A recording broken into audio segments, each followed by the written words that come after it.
안녕하세요. 여러분의 법률 주치 부동산 전문 변호사 박순배 변호사입니다. 오늘은 최근 뉴스에서 많이 다뤄지고 있는 부동산 거래와 관련된 이야기, 그리고 그와 관련된 법률에 대해서 쉽게 풀어 설명해 드리려고 합니다. 특히 집을 사고 팔 때 어떤 행동이 불법이 될 수 있는지, 왜 조심해야 하는지 알아보겠습니다.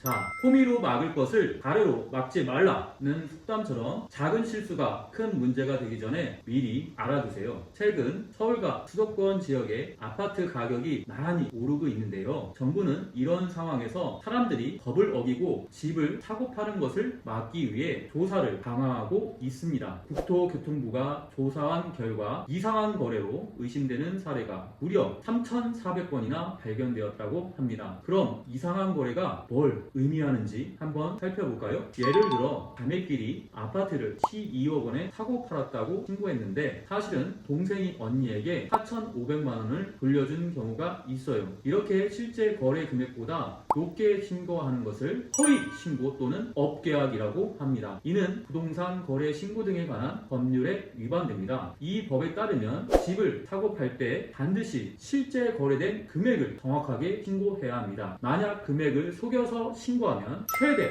3천만 원의 과태료를 물을 수 있습니다. 그리고 이런 허위 신고는 시장의 시세를 왜곡해 다른 사람이 집값을 잘못 판단하게 만들기 때문에 사회적으로도 큰 문제가 됩니다. 부동산 거래에서 사소한 잘못은 결국 큰 피해를 낳을 수 있습니다. 또 다른 사례로 공인중개사가 자기 가족과 부동산 거래를 하면서 마치 다른 사람들끼리 거래한 것처럼 꾸미는 경우도 있었습니다. 이런 행위는 공인중개사법에 위반될 수 있습니다. 공인중개사는 법적으로 공정하게 거래를 중개해야 하며 가족이나 친인척과의 거래에서는 특히 조심해야 합니다. 이를 어기면 자격정지나 취소, 그리고 경우에 따라서는 형사처벌까지 받을 수 있습니다. 정부는 이러한 불법 거래를 막기 위해 서울 강남 3구와 마포, 용산, 성동구 같은 지역부터 시작해 수도권 전체를 조사할 계획입니다. 이 조사에서는 집값 담합, 특수 관계인 간의 허위 신고 등을 집중적으로 살펴볼 것입니다. 남 놓고 기억자도 모른다는 속담처럼 이런 법률적 문제를 잘 모르면 큰 실수를 할 수 있습니다. 여러분은 이런 문제가 발생하지 않도록 미리 알고 대비하는 것이 중요합니다. 정부는 주택시장의 불안정을 막기 위해 자금 출처를 철저히 분석하고 대출 규정 위반 시 대출금 회수를 하는 등 강력한 조치를 취할 예정입니다. 여러분, 부동산 거래는 단순한 사고 파는 거래가 아니라 법적으로 매우 중요한 일입니다. 불법 행위는 결국 자신에게 큰 문제로 돌아올 수 있으니 집을 사고 팔 때는 항상 법에 따라 정직하게 거래해야 합니다. 정직한 거래가 결국 자신에게도 이익이 된다는 것을 잊지 마세요. 오늘 영상이 도움이 되셨다면 구독과 좋아요, 알림 설정 부탁드리고 더 궁금한 게 있으면 댓글로 남겨주세요. 감사합니다.